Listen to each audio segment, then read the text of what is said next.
આજે આપણે મિત્રો સ્વાતંત્ર્ય ચળવળો જે થઈ આઝાદી પ્રાપ્તિ માટે એ આપણે જોઈશું।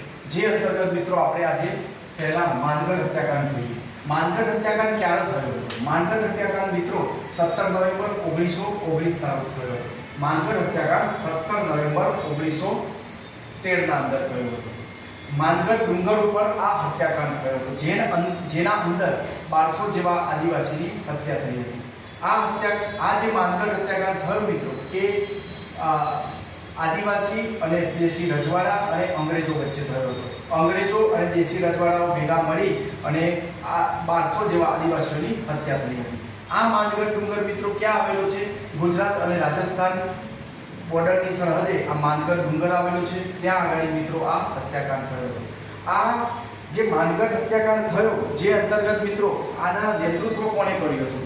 ગુરુ ગોવિંદ આનું નેતૃત્વ કર્યું હતું। ગુરુ ગોવિંદે ભગત ચળવળ કરી હતી, તે અંતર્ગત આ માનગઢ હત્યાકાંડ થયો હતો। આપણને મિત્રો એક્ઝામની અંદર પ્રશ્ન પૂછાય કે માનગઢ હત્યાકાંડ ક્યારે થયો હતો? તો માનગઢ હત્યાકાંડ 13 નવેમ્બર 1913 ના રોજ। પછી મિત્રો આપણે જોઈએ વ્યારા આદિવાસી આંદોલન। વ્યારા આદિવાસી આંદોલન ક્યારે થયું હતું? 1914 ના રોજ। કયો જિલ્લો? તાપી જિલ્લામાં। પહેલા આપણે મિત્રો જોયું માનગઢ હત્યાકાંડ 17 નવેમ્બર 1913 ના રોજ। ત્યારબાદ આપણે જોયું વ્યારા આદિવાસી આંદોલન, જે 1914 ના અંદર તાપી જિલ્લામાં થયું હતું। પછી મિત્રો આપણે જોઈએ દડવાઓ આદિવાસી આંદોલન। દડવાઓ આદિવાસી આંદોલન મિત્રો સાબરકાંઠા જિલ્લાની અંદર વિજયનગર તાલુકામાં હત્યાકાંડ થયો હતો, જે 1922 માં થયો હતો। મિત્રો 3 પ્રશ્નો અહીંયાથી નીકળે। માનગઢ હત્યાકાંડ ક્યારે થયો હતો? માનગઢ હત્યાકાંડ મિત્રો 17 નવેમ્બર 1913 ના રોજ। વ્યારા આદિવાસી આંદોલન ક્યારે થયું હતું? વ્યારા આદિવાસી આંદોલન 1914 ના રોજ તાપી જિલ્લામાં। દડવાઓ આદિવાસી આંદોલન ક્યારે થયું હતું? દડવાઓ આદિવાસી આંદોલન 1922 ના રોજ સાબરકાંઠા જિલ્લો વિજયનગર તાલુકામાં થયું હતું। પછી મિત્રો આપણે જોઈએ ગાંધીજીનું હિંદમાં આગમન। ગાંધીજી મિત્રો 1915 ની અંદર હિંદમાં પાછા આવ્યા, હિન્દુસ્તાન। 1915 ની અંદર ગાંધીજી હિંદમાં પાછા આવ્યા। એમને રંગભેદની નીતિનો સામનો કરીને આવ્યા હતા ગાંધીજી। ગાંધીજીએ ગોપાલ કૃષ્ણ જોડેથી ક્રાંતિકારી પ્રેરણા મેળવી અને ગાંધીજીએ સૌપ્રથમ કોચરબ આશ્રમની સ્થાપના કરી। આપણને અહીંયા પ્રશ્ન પૂછાય મિત્રો કે ગાંધીજીએ કોચરબ આશ્રમની સ્થાપના ક્યારે કરી? તો ગાંધીજીએ મિત્રો કોચરબ આશ્રમની સ્થાપના 1915 ના રોજ અને સાબરમતી આશ્રમ 1917 માં કરી। બે આશ્રમની સ્થાપના થઈ, 1915 માં કોચરબ આશ્રમ, 1917 માં સાબરમતી આશ્રમ। એ પછી મિત્રો ગાંધીજીએ અમદાવાદ મિલ મજૂર આંદોલનમાં ભાગ લીધો। અમદાવાદ મિલ મજૂર આંદોલન ક્યારે થયું હતું? 1919 ના રોજ।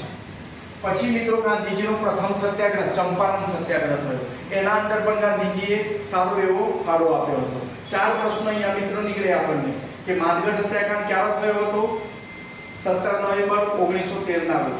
વ્યારા આદિવાસી આંદોલન ક્યારે થયું હતું? 1914 માં। દડવાઓ આદિવાસી આંદોલન ક્યારે થયું હતું? 1922 માં। ગાંધીજીનું હિંદમાં ક્યારે આગમન થયું? 1915 માં। ગાંધીજી કોને મળ્યા? ગોપાલ કૃષ્ણ ગોખલેને। એમને શું વાત થઈ? રંગભેદની નીતિ વિશે ચર્ચા થઈ અને પછી એવી ક્રાંતિકારી પ્રવૃત્તિમાં જોડાયા ગાંધીજી। ગાંધીજીએ કોચરબ આશ્રમ 1915 માં સ્થાપના કરી, 17 માં સાબરમતી આશ્રમ, 1919 માં અમદાવાદ મિલ મજૂર આંદોલન અને એ પહેલા ગાંધીજીએ ચંપારણ સત્યાગ્રહ પણ કર્યો, જે ગાંધીજીનો પ્રથમ સત્યાગ્રહ કહેવાય છે। ઓકે મિત્રો, હવે આપણે જોઈએ ચંપારણ સત્યાગ્રહ। થોડો ડિટેલમાં આપણે વાત કરીએ મિત્રો। ચંપારણ સત્યાગ્રહ ક્યારે થયો હતો? ચંપારણ મિત્રો ક્યાં આવેલું છે? ચંપારણ મિત્રો બિહારની અંદર આવેલું છે। આ સત્યાગ્રહ કેમ થયો હતો? તો ચંપારણ સત્યાગ્રહ મિત્રો ક્યારે થયો હતો? 1917 ની અંદર થયો હતો। આ ગાંધીજીનો કહેવાય છે કે પ્રથમ સત્યાગ્રહ હતો। આ સત્યાગ્રહ એટલા માટે થયો હતો મિત્રો કે અંગ્રેજો ખેડૂતો જોડે બળજબરીપૂર્વક ત્રીજા ભાગ ઉપર જમીનના ત્રીજા ભાગ ઉપર ઘડીનું વાવેતર કરાવતા હતા અને જોઈએ તેટલું મૂલ્ય આપતા ન હતા, માટે આ ચંપારણ સત્યાગ્રહ થયો હતો।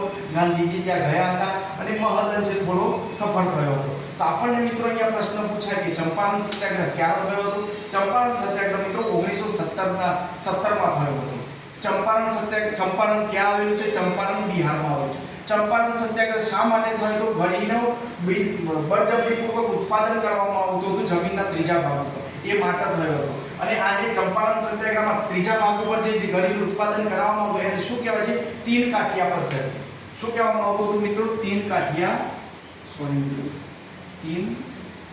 કાઠિયા પદ્ધતિ। આજે ત્રીજા ભાગ ઉપર જે ઉત્પાદન કરવામાં આવતું તેને તીન કાઠિયા પદ્ધતિ કહેતા હતા। તો ચંપારણ સત્યાગ્રહ મિત્રો અહીંયા આપણે પૂરો કરી છે। ચંપારણ સત્યાગ્રહ એટલે ગાંધીજીનો મિત્રો પ્રથમ સત્યાગ્રહ। પછી મિત્રો આપણે જોઈએ ખેડા સત્યાગ્રહ। ખેડા સત્યાગ્રહ તો મિત્રો આપણને ખબર છે કે મોહનલાલ પંડ્યા યાદ આવી જાય। ખેડા સત્યાગ્રહ આવે એટલે મોહનલાલ પંડ્યા ડુંગળી ચોરનું વિરોધ। તો આપણને મિત્રો પહેલો પ્રશ્ન થાય કે ખેડા સત્યાગ્રહ ક્યારે થયો? 1917 માં। ખેડા સત્યાગ્રહ ક્યારે થયો હતો? 1917 માં। ખેડા સત્યાગ્રહ શા માટે થયો હતો? ખેડા સત્યાગ્રહમાં મિત્રો એટલા માટે થયો હતો કે અતિવૃષ્ટિના કારણે ખેડૂતોને જોઈએ તેટલો પાક પાક્યો ન હતો। થોડા ખેડૂતોને પાક્યો હતો અને થોડા ખેડૂતોને પાક્યો ન હતો। હવે મિત્રો અંગ્રેજો એવું કહે છે કે ભાઈ દરેકે કર આપવો પડશે। હવે જ્યારે ખેડૂતો કર આપતા નથી માટે અંગ્રેજો બધા જે પાક ઉગેલા હતા એ પાક ઉપર કબજો કરી લે છે। જેવો કે ડુંગળીનો પાક હોય છે, બીજા અન્ય પાક હોય છે। ત્યારે મિત્રો ગાંધીજી મોહનલાલ પંડ્યા ત્યાં જાય છે અને ત્યાં જઈ અને અંગ્રેજોએ જે કબજો કરેલો હતો ડુંગળીનો પાક એ રાતોરાત મોહનલાલ પંડ્યા એમના મિત્રો સાથે જઈ અને કાપી લાવે છે પાક। ત્યારે મિત્રો ગાંધીજી એમને ડુંગળી ચોરનું વિરોધ આપ્યું હતું। તો આપણને આમાંથી મિત્રો કયા પ્રશ્નો પૂછાઈ શકે કે ખેડા સત્યાગ્રહ ક્યારે થયો હતો? 1917 ના રોજ। ખેડા સત્યાગ્રહમાં કોણે ભાગ લીધો હતો? ગાંધીજી હતા, મોહનલાલ પંડ્યા હતા। ત્યારે મોહનલાલ પંડ્યાને કયું વિરોધ મળ્યું? મોહનલાલ પંડ્યાને ડુંગળી ચોરનો વિરોધ મળ્યો હતો। આ મહાદળ છે થોડો ઘણો સફળ થયો હતો મિત્રો એટલા માટે કે છેલ્લે ગાંધીજીએ એ વાત કરી કે મિત્રો જ્યારે હવે જેમને પાક જે શ્રીમંત છે એમને ટેક્સ ભરવો પડશે કર અને જે ગરીબ છે એમને ટેક્સ ભરવાનો નથી કર। એ રીતે આ સત્યાગ્રહ સફળ થયો હતો ખેડા સત્યાગ્રહ। રોલેટ એક્ટ મિત્રો રોલેટ એક્ટ મિત્રો ક્યારે લાગુ પડ્યો? 1919 માં। રોલેટ એક્ટ નો મતલબ શું થાય મિત્રો? રોલેટ એક્ટ એટલે સાદી ભાષામાં કહીએ તો કોઈ પણ કારણ આપ્યા વગર કોઈ પણ વ્યક્તિની ધરપકડ કરી શકાય। જેમ કે હું રસ્તામાં ચાલીને જતો હોઉં અને મારી કોઈ પોલીસ ધરપકડ કરી લે કારણ આપ્યા વગર તે એને આ રોલેટ એક્ટ કાયદો આપેલો જેને ગાંધીજી કાળો કાયદો ગણાવતા હતા। તો રોલેટ એક્ટ કોઈ પણ કારણ આપ્યા વગર ધરપકડ કરી શકાય। રોલેટ એક્ટ ક્યારે લાગુ પડ્યો? 1919 માં। ગાંધીજી આને કયો કાયદો કહેવાયો હતો? કાળો કાયદો। પછી મિત્રો જોઈએ આપણે જલિયાવાલા હત્યાકાંડ। જલિયાવાલા હત્યાકાંડ ક્યારે થયો હતો મિત્રો? 13 એપ્રિલ 1919 ના રોજ। હવે મિત્રો વાત કરું કે જલિયાવાલા બાગ પંજાબની અંદર અમૃતસર આવેલું છે। ત્યાં જલિયાવાલા બાગ આવેલું છે। ત્યાં વૈશાખી પૂર્ણિમાના દિવસે બે ક્રાંતિકારી નેતાઓની ધરપકડ થઈ હતી। જેવા કે પહેલા ક્રાંતિકારી નેતા હતા સૈફુદ્દીન કિચલુ, ડોક્ટર સૈફુદ્દીન કિચલુ।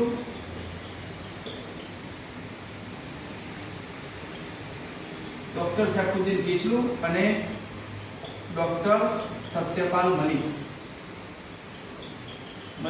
આ બે ક્રાંતિકારીઓની મિત્રો ધરપકડ થઈ હતી માટે વૈશાખી પૂર્ણિમાના દિવસે અહીંયા 1200 થી 1300 જેવી જનમેદની ભેગી થઈ હતી જલિયાવાલા બાગની અંદર। હવે જલિયાવાલા બાગની વાત કરીએ મિત્રો એક મોટો બાગ છે। ત્યાં આગળ મિત્રો એક જ રસ્તો હોય છે આવવા જવાનો અને આજુબાજુ મોટો કોટ હોય છે। ત્યાં આગળ ઓફિસર હોય છે જનરલ ડાયર। જનરલ ડાયરે 2 થી 3 વાર સૂચના આપી પબ્લિકને કે ભાઈ અહીંયાથી જતા રહો પણ કોઈ ગયું નહીં અને જનરલ ડાયરે હુકમ આપ્યો પોલીસને કે જ્યાં સુધી તમારી બંદૂકમાં ગોળી ખલાસ ના થાય ત્યાં સુધી ફાયર કરો। અને મિત્રો એવું કહેવાય છે કે 1000 થી 1100 લોકો ત્યાં મૃત્યુ પામ્યા હતા।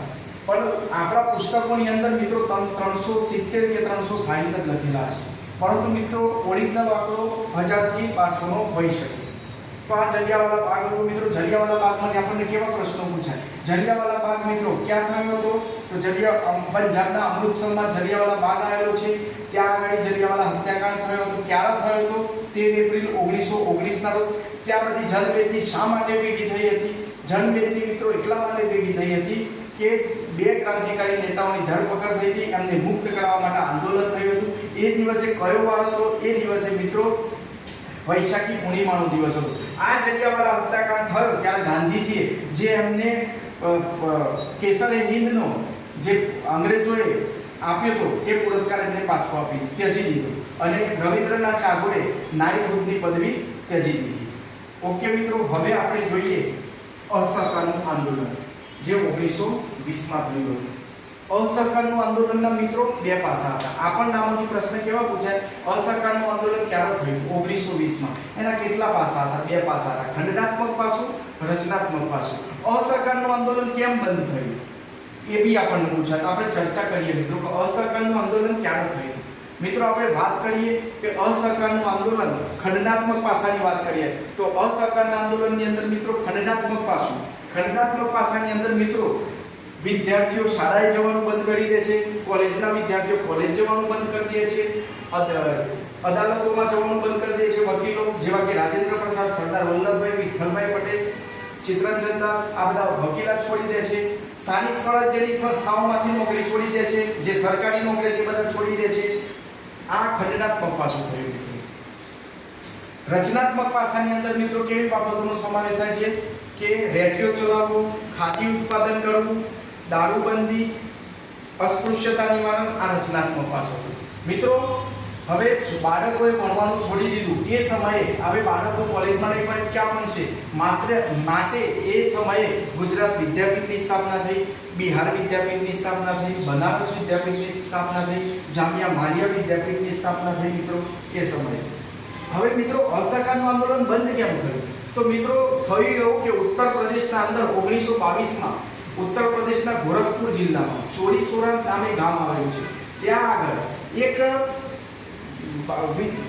વિદ્યાર્થીઓએ એક આંદોલન માટે એક રેલી કાઢી હતી, જે પોલીસ સ્ટેશન આગળથી રેલી નીકળી. હવે થયું એવું કે બધા યંગ છોકરા હતા જેમને થોડું આંદોલન ઉગ્ર બનાવ્યું, જેથી પોલીસે એમને રોકવાનો પ્રયત્ન કર્યો. હવે થયું એવું કે એક પોલીસે એમને ગોળી મારી, એક વિદ્યાર્થીને. હવે એક વિદ્યાર્થીને યુવાનને ગોળી વાગતા તે મૃત્યુ પામ્યો, જેથી આ જે ઉશ્કેરાયેલું ટોળું હતું જેને પોલીસ સ્ટેશન ઘેરી લીધું અને ત્યાં જે પોલીસવાળા હતા 22 જેવા એમના આખું પોલીસ સ્ટેશન બાળી નાખ્યું, જેથી એ બધા જ 22 પોલીસવાળા મળી ગયા. જેથી ગાંધીજીએ કહ્યું કે આપણે અસહકાર આંદોલન પાછું લઈએ છીએ, કારણ કે આપણે તો હિંસા કરવાની નહોતી, આપણે તો અહિંસામાં માનીએ છીએ. આ તો હિંસા થઈ, બધાએ ઘણું સમજાવ્યું પણ ગાંધીજી માને નહીં અને આપણું અસહકારનું આંદોલન 1922માં સ્ટોપ થયું. સાયમન કમિશન મિત્રો, સાયમન કમિશન 1927માં બનાવવામાં આવ્યું હતું અને આવી ભારતમાં 1928માં. સાયમન કમિશન, સાયમન જે અધિકારી હતા એમના સાથે જે ટીમ હતી એ પણ ટોટલી અંગ્રેજ હતા બધા. એટલે ભારતના લોકોએ વિરોધ કર્યો કે ભાઈ અહીંયા તો કોઈ ઇન્ડિયાનું છે જ નહીં સભ્ય, એટલા માટે સાયમનનો ગો બેક સાયમનના નામથી વિરોધ કરવામાં આવ્યો. હવે અહીંયા ઘટના કઈ બને છે મિત્રો કે લાલા લજપતરાય આંદોલન શાંતિથી આંદોલન કરતા હતા. લાલા લજપતરાય અને એમના ઘણા બધા સાથીદારો એક આંદોલન કર્યું, એક રેલી કાઢી હતી, જેના અંદર લાલા લજપતરાયને સોન્ડર્સ નામના અધિકારીએ પોલીસને લાઠીચાર્જ કરવા માટે ઓર્ડર આપ્યા અને એ લાઠી લાલા લજપતરાયને માથાના ભાગે વાગવાથી લાલા લજપતરાય મૃત્યુ પામ્યા હતા. જેની માહિતી ભગતસિંહ સુખદેવને મળતા કે કોને હત્યા કરાઈ, સોન્ડર્સે, તો પાછળથી સોન્ડર્સની પણ હત્યા થઈ હતી. આ હતું મિત્રો સાયમન કમિશન. હવે મિત્રો આપણે વાત કરીએ પૂર્ણ સ્વરાજનો ઠરાવ. પૂર્ણ સ્વરાજનો ઠરાવ મિત્રો ક્યારે થયો હતો? 1929ના રોજ. વાત કરીએ મિત્રો પૂર્ણ સ્વરાજની તો મિત્રો થયું એવું કે જવાહરલાલ નહેરુ, સુભાષચંદ્ર બોઝ આ યંગ નેતાઓ રાવી નદી કિનારે ભેગા થયા હતા અને એમને પૂર્ણ સ્વરાજનો ઠરાવ કર્યો અને એ દિવસને 26 જાન્યુઆરી 1929ને એમને પૂર્ણ સ્વરાજ તરીકે ઉજવવાનું શરૂ કર્યું. અને આ દિવસની યાદમાં 26 જાન્યુઆરી 1950 આપણે પ્રજાસત્તાક દિવસ તરીકે ઉજવીએ છીએ. આ હતો મિત્રો પૂર્ણ સ્વરાજનો ઠરાવ. હવે મિત્રો જેટલું ચાલ્યું એટલું હું ફરીથી એકવાર રિપીટ કરી દઉં પ્રશ્ન વાઇઝ. પહેલા આપણે મિત્રો ચલાવ્યો માનગઢ હત્યાકાંડ. આપણને પ્રશ્ન પૂછાય કે માનગઢ હત્યાકાંડ થયો એનું નેતૃત્વ કોને કર્યું હતું? તો ગુરુ ગોવિંદે. કઈ ચળવળ? ભગત ચળવળ. આ માનગઢ હત્યાકાંડ ક્યાં થયો હતો? માનગઢ ડુંગર આવેલું છે ગુજરાત અને રાજસ્થાનની બોર્ડર ઉપર, ત્યાં આગળ આ હત્યાકાંડ થયું. આ હત્યાકાંડ ક્યારે થયો હતો? 17 નવેમ્બર 1913ના રોજ. બીજું મિત્રો આપણે વાત કરી વ્યારા આદિવાસી આંદોલન. વ્યારા આદિવાસી આંદોલન ક્યાં થયું હતું? તાપી જિલ્લામાં. કઈ સાલમાં? 1914માં. પછી આપણે મિત્રો વાત કરી દડવાબ આંદોલન. દડવાબ આદિવાસી આંદોલન ક્યારે થયું હતું? 1922માં. કઈ જગ્યાએ? વિજયનગર તાલુકો, સાબરકાંઠા જિલ્લો. પછી મિત્રો આપણે વાત કરી કે ગાંધીજીનું હિન્દમાં આગમન થયું 1915માં. એ ગોપાલ કૃષ્ણ ગોખલેને મળે છે, ત્યાં ચર્ચા થાય છે અને પછી એ ક્રાંતિકારી પ્રવૃત્તિમાં જોડાય છે અને ગાંધીજી 1915માં કોચરબ આશ્રમ, 17માં સાબરમતી આશ્રમ, 17માં ચંપારણ સત્યાગ્રહ, જે ગાંધીજીનો પ્રથમ સત્યાગ્રહ કહેવામાં આવે છે અને 19માં અમદાવાદ મિલ મજૂર આંદોલનમાં ભાગ લે છે ગાંધીજી. પછી મિત્રો આપણે વાત કરી ચંપારણ સત્યાગ્રહની. ચંપારણ સત્યાગ્રહ મિત્રો ક્યારે થયો તો 1917 ના યરમાં. ચંપારણ ક્યાં આવેલું છે? બિહારની અંદર. ચંપારણ સત્યાગ્રહ શા માટે થયો તો તીર કાઠિયા પદ્ધતિથી જે ઘડીનું ઉત્પાદન કરવામાં આવતું હતું, ઘડીનું વાવેતર કરવામાં આવતું હતું, એમાં મૂલ્ય આપતા ન હતા અંગ્રેજો. માનો કે આપણી જમીન હોય ને 3 ભાગ ઉપર ઘડી વાવેતર કરાવે અંગ્રેજો અને આપણને મૂલ્ય પણ એટલું ના આપે, પૈસા પણ ના આપે, માટે ખેડૂતો વિરોધ કરે છે અને ગાંધીજી આવે છે અને મહદઅંશે આ સત્યાગ્રહ સફળ થાય છે. આને તીર કાઠિયા પદ્ધતિ પણ કહેવામાં આવતી હતી. મિત્રો આપણે વાત કરીએ ખેડા સત્યાગ્રહ. ખેડા સત્યાગ્રહ મિત્રો ક્યારે થયો હતો? ખેડા સત્યાગ્રહ મિત્રો 1917 ના રોજ થયો હતો. ખેડા સત્યાગ્રહમાં આપણે વાત કરીએ કે અતિવૃષ્ટિના કારણે ખેડૂતોને ઉત્પાદન થતું નથી અને ઉત્પાદન ન થવાના કારણે ખેડૂતો ટેકાળ આપી શકતા નથી. અંગ્રેજો એમનો જે ખેતી પાકેલી હોય છે, ડુંગળીનો પાક, અન્ય પાક બધો કબજે કરી લે છે. ત્યારે મોહનલાલ પંડ્યા એ પાક કાપી લાવે છે અને ત્યારે મોહનલાલ પંડ્યાને આપણે ડુંગળી ચોરનું બિરુદ મળ્યું છે. આનો ઉલ્લેખ ગાંધીજીએ પોતાની સત્યના પ્રયોગાત્મક કથામાં પણ કરેલો છે. રોલેટ એક્ટ કાયદો. રોલેટ એક્ટ કાયદાને મિત્રો કાળો કાયદો ગાંધીજીએ કહ્યો હતો. રોલેટ એક્ટ એટલે શું મિત્રો? રોલેટ એક્ટ એટલે મિત્રો કોઈ પણ કારણ આપ્યા સિવાય કોઈ પણ માણસની ધરપકડ કરી શકાય, એટલા માટે ગાંધીજી આને કાળો કાયદો કહ્યો હતો. રોલેટ એક્ટ કાયદો ક્યારે આવ્યો હતો? 1919 માં. જલિયાવાલા બાગ હત્યાકાંડ. જલિયાવાલા બાગ હત્યાકાંડ પંજાબની અંદર અમૃતસર આવેલું છે, ત્યાં જલિયાવાલા બાગ છે. ત્યાં આગળ 2 ક્રાંતિકારીની ધરપકડ થઈ હતી, સૈફુદ્દીન કિચલુ અને ડોક્ટર સત્યપાલ મલિક. આ 2 ક્રાંતિકારીની ધરપકડ થવાથી ત્યાં વૈશાખી પૂર્ણિમાના દિવસે ઘણી જનમેદની ભેગી થઈ હતી. ત્યાં જનરલ ડાયરે હુકમ આપ્યો કે જ્યાં સુધી બંદૂકમાં ગોળી ખલાસ ના થાય ત્યાં સુધી ફાયર કરો, અને ત્યાં મિત્રો માનશો નહીં 1000 થી 1100 જેવું પબ્લિક મૃત્યુ પામ્યો છે. આપણા ગવર્નમેન્ટના પુસ્તકોમાં કે અન્ય પુસ્તકોમાં 300 થી 350 નો જ આંકડો લખેલો છે, પણ એ ખોટો આંકડો છે. જલિયાવાલા બાગનો હત્યાકાંડ ક્યારે થયો તો 1919. ત્યારે ગાંધીજીએ કેસર-એ-હિંદ અને રવિન્દ્રનાથ ટાગોરે નાયક પદવી ત્યજી હતી. પછી મિત્રો આપણે વાત કરી અસહકારનું આંદોલન. અસહકારનું આંદોલન મિત્રો ક્યારે થયું હતું? 1920 માં. એના 2 પાસા હતા, ખંડનાત્મક પાસું, રચનાત્મક પાસું. ખંડનાત્મક પાસામાં મિત્રો શાળા, કોલેજો, અદાલતો, સ્થાનિક સ્વરાજ્યની સંસ્થાઓ આ બધામાંથી વિદ્યાર્થીઓ જવાનું બંધ કર્યું, વકીલોએ જવાનું બંધ કર્યું, સરકારી નોકરી લોકોએ છોડી દીધી. અને રચનાત્મક પાસાની અંદર મિત્રો લોકોએ રેડિયો ચલાવવાનું, ખાદ્યનું ઉત્પાદન, દારૂબંધી જેવા પ્રોગ્રામો કર્યા, વ્યસન મુક્તિના પ્રોગ્રામો ચલાવ્યા, અસ્પૃશ્યતા નિવારણ, આ રચનાત્મક બાબતો હતી. મિત્રો એ જે તે સમયે હવે કોલેજોની સ્થાપના થઈ, ગુજરાત વિદ્યાપીઠ, કેમ કે રાષ્ટ્રીય શિક્ષણ આપવું પડશે, કેમ કે હવે અંગ્રેજોની કોલેજોમાં તો બાળકો જતા નથી, માટે ગુજરાત કોલેજની સ્થાપના થઈ, બનારસ વિદ્યાપીઠની સ્થાપના થઈ, બિહાર વિદ્યાપીઠની સ્થાપના થઈ, જામિયા મિલિયા વિદ્યાપીઠની સ્થાપના થઈ. હવે અસહકારનું આંદોલન મિત્રો કેમ સ્ટોપ થયું? એ મિત્રો ચોરીચોરા નામે ઘટના બની હતી, જે આપણે આગળ વાત કરી 1922 ના રોજ, જ્યાં પોલીસ સ્ટેશન આખું સળગાવી દેવામાં આવે છે. ચોરીચોરા ક્યાં આવેલું છે? ઉત્તર પ્રદેશ, ગોરખપુર જિલ્લો, ચોરીચોરા ગામ. ત્યારે આ અસહકારનું આંદોલન ગાંધીજી હિંસા થવાથી સ્ટોપ કરાવે છે. પછી મિત્રો આપણે સાયમન કમિશનની વાત કરી. સાયમન કમિશન 1927 માં ઇંગ્લેન્ડમાં બન્યું, આવી ભારતમાં 1928 માં. એ જે સાયમન કમિશન હતું એમાં એક પણ ભારતીય ન હોવો સભ્ય માટે ગો બેક સાયમનના નારા લાગ્યા, અને આ સાયમન કમિશનના વિરોધમાં લાલા લજપત રાયને એક આંદોલનમાં લાકડી વાગવાથી માથાના ભાગે એમનું મૃત્યુ થયું હતું. એ અધિકારી હતા ઓર્ડર આપનાર સોન્ડર્સ, કે જેમની પાછળથી પણ હત્યા થઈ હતી. પૂર્ણ સ્વરાજનો ઠરાવ. હવે મિત્રો જવાહરલાલ નહેરુ, સુભાષચંદ્ર બોઝ પૂર્ણ સ્વરાજની માંગ કરી અને એમને એક ઠરાવ પસાર કર્યો 1929, અને એ દિવસે પૂર્ણ સ્વરાજ દિવસ તરીકે ઓળખવાનું શરૂ કર્યું 26 જાન્યુઆરી. અને એ દિવસની યાદમાં 26 જાન્યુઆરી 1950 આપણે પ્રજાસત્તાક દિવસ ઉજવવાનું શરૂ કર્યું. દાંડી કૂચ. મિત્રો દાંડી કૂચમાંથી આપણને પ્રશ્ન પૂછાય કે દાંડી કૂચ શા માટે થઈ હતી? સવિનય કાનૂન ભંગની લડત લડીને, જો તમને ખબર હોય તો. દાંડી યાત્રા ગાંધીજીએ 12 માર્ચ 1930 ના રોજ એમના 78 સાથીઓ સાથે, વૈષ્ણવજન તો જેને કહીએ પીડ પરાઈ જાણે એ ભજન ગાય, 78 સાથીઓ સાથે 12 માર્ચ 1930 ના રોજ દાંડી યાત્રા કાઢી છે. દાંડી અમદાવાદથી 370 કિલોમીટર જેવું દૂર હતું, 370 માઇલ દૂર.